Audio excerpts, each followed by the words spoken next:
আসসালামু আলাইকুম প্রিয় দর্শক, অন্য মঞ্চ চ্যানেলে আপনাদের সকলকে স্বাগত জানাচ্ছি।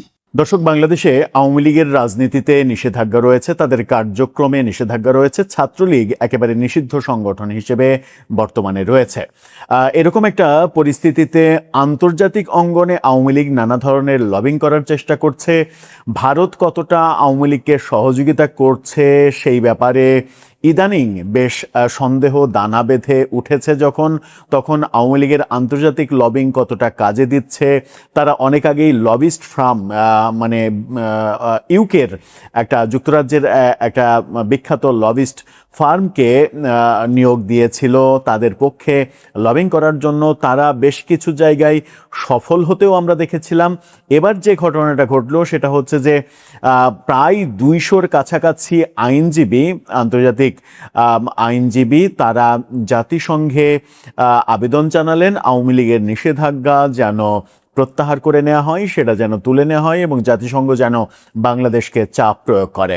জাতিসংঘ শেখ হাসিনা সরকার পতনের পরে যে রিপোর্ট দিয়েছিল, সেই রিপোর্টে আন্দোলন এবং আন্দোলন পরবর্তী 15ই আগস্ট পর্যন্ত 1400 জনের মৃত্যু হতে পারে এরকম রিপোর্টে বলা হয়েছিল। আমরা দেখেছি যে 5 আগস্ট থেকে 15 আগস্ট পর্যন্ত অনেক হত্যাকাণ্ডের ঘটনা ঘটেছে, পুলিশ হত্যাকাণ্ড থেকে অনেক হত্যাকাণ্ডের ঘটনা ঘটেছে বিপ্লবের পরেও।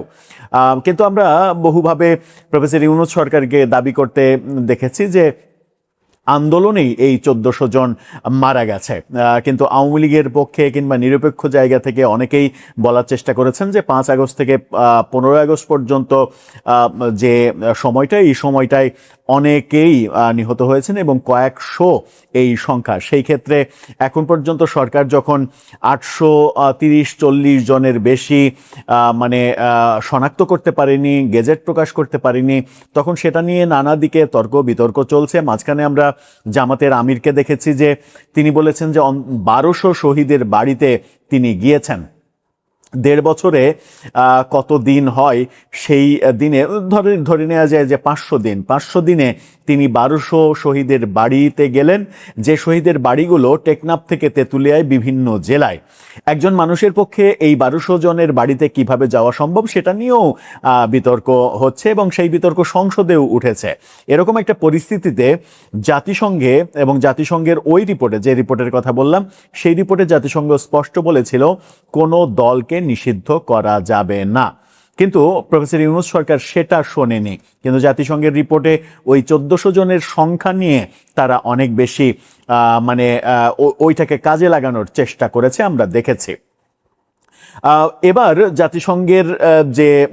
জাতিসংঘের কাছে যে আবেদনটা গেল, সেই আবেদন কারা করলেন, কিভাবে করলেন, কি বললেন তারা, এর পরিপ্রেক্ষিতে জাতিসংঘ কোন স্টেপ নেবে, শেখ হাসিনা সরকার পতনের পেছনে জাতিসংঘের ডোনাল্ড লুয়ের ভূমিকা, জাতিসংঘকে কাজে লাগিয়ে ডোনাল্ড লুয়ের ভূমিকা অন্যতম একটা বড় ভূমিকা হিসেবে কাজ করেছে, এরকম আলোচনা যখন আমাদের দেশে প্রতিষ্ঠিত হয়ে গেছে প্রায়, ঠিক সেই মুহূর্তে জাতিসংঘ আদৌ কি আওয়ামী লীগের রাজনীতি ফিরিয়ে আনার জন্য কোনো ভূমিকা নেবে? চলুন একটু জেনে দেখি কারা এই চিঠি দিলেন, কি আবেদন করলেন, এর পরিপ্রেক্ষিতে জাতিসংঘের বক্তব্য কি। থাকবেন পলিটিক্স টিভির নিয়মিত আয়োজনে। দর্শক, বলছিলাম বাংলাদেশে সব থেকে পুরনো দল আওয়ামী লীগের ওপরে যে নিষেধাজ্ঞা রয়েছে, কার্যক্রমের নিষেধাজ্ঞা, সেটা প্রত্যাহারের জন্য জাতিসংঘে আবেদন জানিয়েছেন অন্তত 173 জন আইনজীবী। ইত্তেফাকের এই শিরোনামটা দেখে নিন। ইত্তেফাক বলছে আওয়ামী লীগের নিষেধাজ্ঞা প্রত্যাহারে জাতিসংঘে আবেদন 173 আইনজীবীর। কারা করলেন চলুন একটু দেখি। সেখানে বলা হচ্ছে আওয়ামী লীগের রাজনৈতিক কার্যক্রমের উপরে আরোপিত নিষেধাজ্ঞা প্রত্যাহারের দাবিতে জাতিসংঘের মানবাধিকার বিষয়ক হাই কমিশনার বরাবর আবেদন করেছেন কক্সবাজার জেলা আইনজীবী সমিতির 173 জন আইনজীবী। সোমবার দেওয়া এক যৌথ বিবৃতিতে তারা এই তথ্য জানিয়েছেন। কক্সবাজার জেলা আইনজীবীর 173 জন আইনজীবী যখন এই আবেদন করলেন, তখন সেটা কতটা কাজে দেবে। এর আগেও আমরা দেখেছি যে ব্রিটিশ আইনজীবী, আমেরিকান কংগ্রেসম্যান, ব্রিটিশ এমপি অনেকেই জাতিসংঘে বিভিন্নভাবে চিঠি দিয়েছেন, তাদের আবেদন জানিয়েছেন, তাদের দাবি জানিয়েছেন এই ব্যাপারে যেন আওয়ামী লীগের নিষেধাজ্ঞা তুলে নেওয়া হয়। এবার দেশ থেকে এটা করা হলো।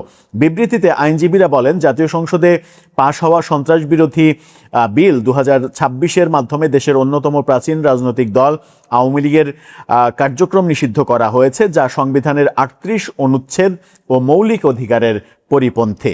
তারা উল্লেখ করেন, ভাষা আন্দোলন, 6 দফা, গণ অভ্যুত্থান ও মুক্তিযুদ্ধের নেতৃত্ব দানকারী একটি দলকে যথাযথ বিচারিক প্রক্রিয়া ছাড়া নিষিদ্ধ করা প্রাকৃতিক ন্যায় বিচারের নীতির লঙ্ঘন।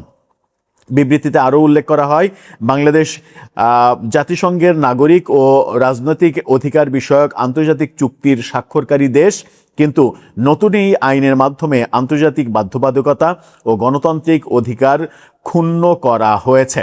এখানে এই আইনজীবী কারা স্বাক্ষর করেছেন সেই ছবিও মানে আমরা হাতে পেয়েছি ইত্তেফাকের কল্যাণে, সেই ছবিটাও আপনারা দেখে নিতে পারেন। অন্তত তাহলে বোঝা যাবে যে কারা এই আবেদনটা করেছেন এবং মানে এই ব্যাপারটা, এই খবরটা যে অথেন্টিক, সত্যিই যে আবেদনটা করা হয়েছে সেই ব্যাপারটা। আইনজীবীরা বলেছেন, আওয়ামী লীগের কার্যক্রম নিষিদ্ধের বিষয়টি আন্তর্জাতিক পরিসরে তুলে ধরতেই তারা জাতিসংঘের মানবাধিকার বিষয়ক হাই কমিশনের কার্যালয়ে আবেদন করেছেন। তারা আশঙ্কা প্রকাশ করে বলেন, এই নিষেধাজ্ঞা বহাল থাকলে আন্তর্জাতিক কূটনৈতিক সম্পর্কে অনিশ্চয়তা তৈরি হতে পারে এবং আঞ্চলিক নিরাপত্তায় নেতিবাচক প্রভাব পড়তে পারে। আওয়ামী লীগের কার্যক্রম নিষিদ্ধের বিষয়টি আন্তর্জাতিকভাবে তুলে ধরতেই তারা এই আবেদন করেছেন। জাতিসংঘ প্রথম যে রিপোর্ট, শেখ হাসিনা সরকার পতনের পরে প্রথম যে রিপোর্ট দিয়েছিল, সেখানে 1400 জন মৃত্যুর কথা বলেছিল 15ই আগস্ট পর্যন্ত। পাশাপাশি কোনো দল নিষিদ্ধ করা যাবে না এই ব্যাপারে বলেছিল। পরবর্তীতে তাদের অবস্থান আমরা পরিবর্তন হতে দেখেছি। তারা বলেছে যে ইনক্লুসিভ নির্বাচন আওয়ামী লীগকে ছাড়াও কিভাবে গ্রহণযোগ্য হয় সেটা ইউনূস সরকার সেটা মানে ব্যাখ্যা করবে এবং সেটা তারা ভালোভাবে বোঝাবে। তার মানে ইউনূস সরকারের দ্বারা প্রভাবিত হয়েছিল জাতিসংঘ, কিন্তু নির্বাচনের আগে আগে আবার তাদের অবস্থান আমরা পরিবর্তন দেখেছিলাম। তারা আবারও ইনক্লুসিভ রাজনীতি, ইনক্লুসিভ নির্বাচনের কথা বলেছিল। জাতিসংঘ সহ বিভিন্ন আন্তর্জাতিক সংস্থা, বিভিন্ন দেশ থেকে এই দাবিগুলো করা হয়েছিল।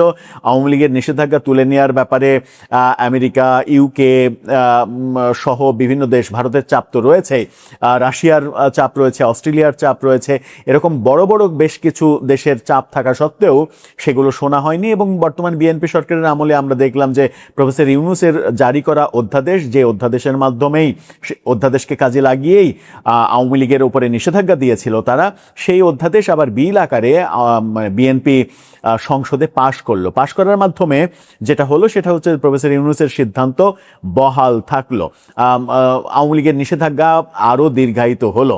সেই ক্ষেত্রে কোন পরিস্থিতির দিকে যাবে, ভারতের অবস্থান শেষ পর্যন্ত কি হবে, ভারতের অবস্থান দোদুল্যমান মনে করছেন অনেকে। শেখ হাসিনা সরকারের পতনের পেছনে আমেরিকার মাধ্যমে ভারতেরও একটা নীরব সম্মতি ছিল, এরকম রিপোর্ট যখন ভারতীয় গণমাধ্যমে দিচ্ছে, তখন আওয়ামী লীগ আন্তর্জাতিক লবিংয়ে কতটা পেরে উঠবে সেই প্রশ্নটা নতুন করে উঠছে। এখন দেখার বিষয়, কক্সবাজার আইনজীবী সমিতির 173 জন আইনজীবীর এই চিঠি জাতিসংঘ কতটা আমলে নেয়। যখন আমরা দেখেছি যে আন্তর্জাতিক পর্যায় থেকে মানে ব্রিটেন, আমেরিকা, এই দুই দেশের কংগ্রেসম্যান, আইনজীবী, বিভিন্ন মানবাধিকার গোষ্ঠী, তারা জাতিসংঘে এর আগে বলেছেন, তারপরেও জাতিসংঘের খুব বড় মানে সক্রিয় ভূমিকা এই ব্যাপারে আমরা দেখিনি। দর্শক, আপনার কি মনে হয়?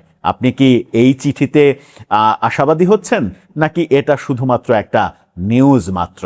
আপনার মতামত জানিয়ে লিখতে পারেন আমাদের কমেন্ট বক্সে। দর্শক, 24 আগস্টে শেখ হাসিনা সরকার পতনের পরে এখন পর্যন্ত কারাগারে রয়েছেন শতাধিক আওয়ামী লীগের নেতা, মন্ত্রী, এমপি, 100-র বেশি এমপি রয়েছেন, অনেক মন্ত্রী রয়েছেন কারাগারে, এবং তাদের বেশিরভাগেরই তাদের বিরুদ্ধে যে অভিযোগ, সেই অভিযোগগুলোর তদন্ত প্রক্রিয়ায় শেষ হয়নি। পুলিশের যে প্রতিবেদন, সেই প্রতিবেদন দাখিল করা হয়নি। অথচ মানে নিয়ম যেটা, সেটা হচ্ছে যে যেগুলো জামিনযোগ্য মামলা, সেই মামলায় মানে বিনা দোষে মানে শুধুমাত্র অপরাধের অভিযোগের ভিত্তিতে কাউকে দীর্ঘদিন জেলে আটকে রাখা উচিত না, তাদেরকে জামিন দিয়ে আইনি লড়াই করতে দেয়া উচিত। তারা যখন তাদের বিরুদ্ধে যখন অভিযোগ পর্যন্ত দাখিল করা, প্রতিবেদন দাখিল করা হচ্ছে না, তাহলে বলাই যায় যে তারা বিনা দোষেই কারাগারে অবস্থান করছেন। কিন্তু সাধারণ যে আইন, সেই আইন কি আওয়ামী লীগের নেতাকর্মীদের ক্ষেত্রে প্রযোজ্য হবে কিংবা সরকার প্রযোজ্য হিসেবে ধরে নেবে? এই প্রশ্নটাই মুখ্য প্রশ্ন। প্রশ্নের উত্তরটা হচ্ছে সরকার সাধারণ আইন এবং সাধারণ আইনের যে ঘটনাগুলো ঘটে, সাধারণত আসামিদের জামিন দেয়া, তাদেরকে মুক্তভাবে আইনি লড়াই লড়তে দেওয়ার ক্ষমতা দেয়া, এই ব্যাপারগুলো যেগুলো ঘটে সেগুলো আওয়ামী লীগের নেতা মন্ত্রীদের ক্ষেত্রে অবলম্বন করা হচ্ছে না। এক ধরনের বলা যায় যে আইনের ব্যত্যয়ই ঘটছে। আইনের ব্যত্যয় ঘটছে এই কথাটা বললে আবার যে কথাটা আসবে সেটা হচ্ছে যে তারা এত বড় অপরাধের অভিযুক্ত, তাদেরকে যদি ছেড়ে দেওয়া হয় তাহলে তারা দেশে আবার নৈরাজ্য সৃষ্টি করতে পারে, রাষ্ট্রবিরোধী কার্যকলাপ করতে পারে, এই ভয়েই তাদেরকে আটকে রাখা হয়েছে। কিন্তু এই আটকে রাখাটা, বিনা বিচারে আটকে রাখাটা কতটা সমীচীন, সেই প্রশ্নটা আন্তর্জাতিক অপরাধ ট্রাইব্যুনালেও উঠেছে এবং সেটা ওঠার ফলে আওয়ামী লীগের অন্তত 2 জন মন্ত্রী এবং 1 জন মন্ত্রী সমমর্যাদার সাবেক প্রধানমন্ত্রীর উপদেষ্টা, তারা 3 জন আদালতে জামিন চেয়েছেন এবং আদালতও সেই ব্যাপারে এক ধরনের পজিটিভ ইঙ্গিত দিয়েছেন। তাহলে কি আমরা এই ঘটনা সামনে দেখতে পাবো যে খুব শীঘ্রই আওয়ামী লীগের অন্তত 3 জন মন্ত্রী কিংবা মন্ত্রী সমপর্যাদার ব্যক্তি তারা জামিন পাওয়ার ঘটনা ঘটছে আদালতে? সেরকম দৃশ্য দেখলে কি আমরা অবাক হব? কিংবা আদালত থেকে যে খবরটা আসলো সেই খবরটা এক ধরনের ওই লোক দেখানো বক্তব্যের মতোই ভাববো যে আদতে সেরকম কিছু ঘটবে না, তাদেরকে জামিন দেয়া হবে না?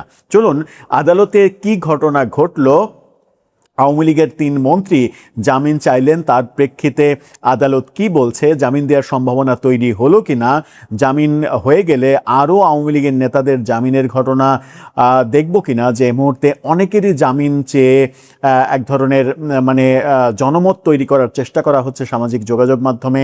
যেমন সাংস্কৃতিক ব্যক্তিত্ব আসাদুজ্জামান নূর, 2 জন বাম নেতা ইনু এবং মেনন, তাদের ব্যাপারে কিন্তু সোচ্চার হচ্ছে সামাজিক যোগাযোগ মাধ্যম। চলুন একটু আলোচনা করে দেখি কোন 3 নেতা জামিন চাইলেন এবং তাদের জামিন পাওয়ার সম্ভাবনা কতটুকু।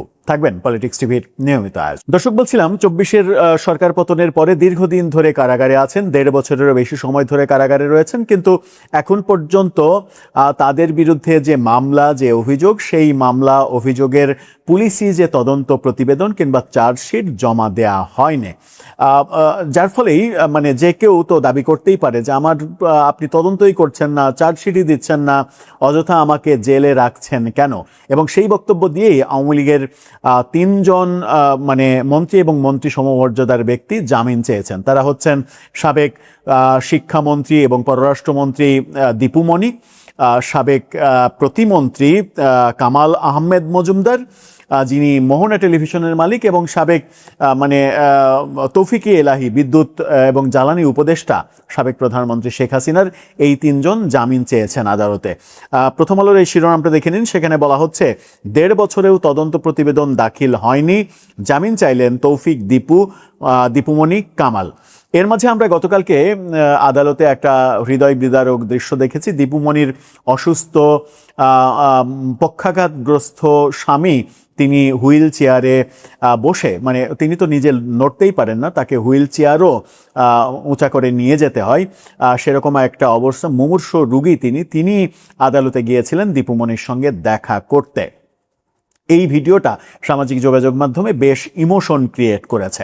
কি বলা হচ্ছে এই খবরে? বলা হচ্ছে যে 1.5 বছর হতে চললেও তদন্ত প্রতিবেদন দাখিল না করায় মানবতা বিরোধী অপরাধের একটি মামলা থেকে জামিন চেয়েছেন সাবেক প্রধানমন্ত্রী শেখ হাসিনার উপদেষ্টা তৌফিক ইলাহি চৌধুরী, সাবেক মন্ত্রী দীপু মনি এবং সাবেক প্রতিমন্ত্রী কামাল আহমেদ মজুমদার। এই আবেদনের পরিপ্রেক্ষিতে আন্তর্জাতিক অপরাধ ট্রাইব্যুনাল এই 3 আসামির বিরুদ্ধে আনিত অভিযোগের অগ্রগতি প্রতিবেদন দাখিল করতে বলেছেন। কতটুকু অগ্রগতি হলো সেই প্রতিবেদনটা অন্তত দাখিল করতে বলেছেন। পাশাপাশি ট্রাইব্যুনাল বলেছেন, অগ্রগতি প্রতিবেদন পাওয়ার পর তাদের জামিনের বিষয়টি গুরুত্বের সঙ্গে দেখবেন আদালত। তার মানে আদালত একটা গ্রিন সিগন্যাল দিয়েছেন যে জামিনের ব্যাপারটা দেখা হবে। এর আগে আমরা দীর্ঘ সময় ধরে প্রফেসর ইউনূসের 1.5 বছরে দেখেছি যে কোনো ধরনের জামিনের আবেদন, শুনানি, এই ধরনের কোনো বক্তব্য তো শোনাই হয়নি। আবার আত্মপক্ষ সমর্থন করে কেউ যদি বক্তব্য দিতে চেয়েছেন, যেমন হাসানুল হক ইনুর ক্ষেত্রে অভিযোগ উঠেছে যে তিনি আত্মপক্ষ সমর্থন করে বক্তব্য দিতে চেয়েছেন, কিন্তু তার বক্তব্য, লিখিত বক্তব্য গ্রহণই করা হয়নি। সেখানে এই প্রশ্ন উঠেছে যে সেখানে আদতে বিচারের বাণী নিভৃতে কাঁদছে কিনা, আইনের শাসন প্রতিষ্ঠিত হচ্ছে কিনা, একপাক্ষিক বিচার হচ্ছে কিনা, এটা বিচারের নামে মিডিয়া ট্রায়াল হচ্ছে কিনা যেখানে আসামিকে আত্মপক্ষ সমর্থনের সুযোগ দেয়া হচ্ছে না। বিচারপতি গোলাম মর্তজা মজুমদারের নেতৃত্বাধীন ট্রাইব্যুনাল 1 26 জুলাই প্রতিবেদন দাখিলের আদেশ দিয়েছেন। তাও অনেক টাইম দিয়েছে।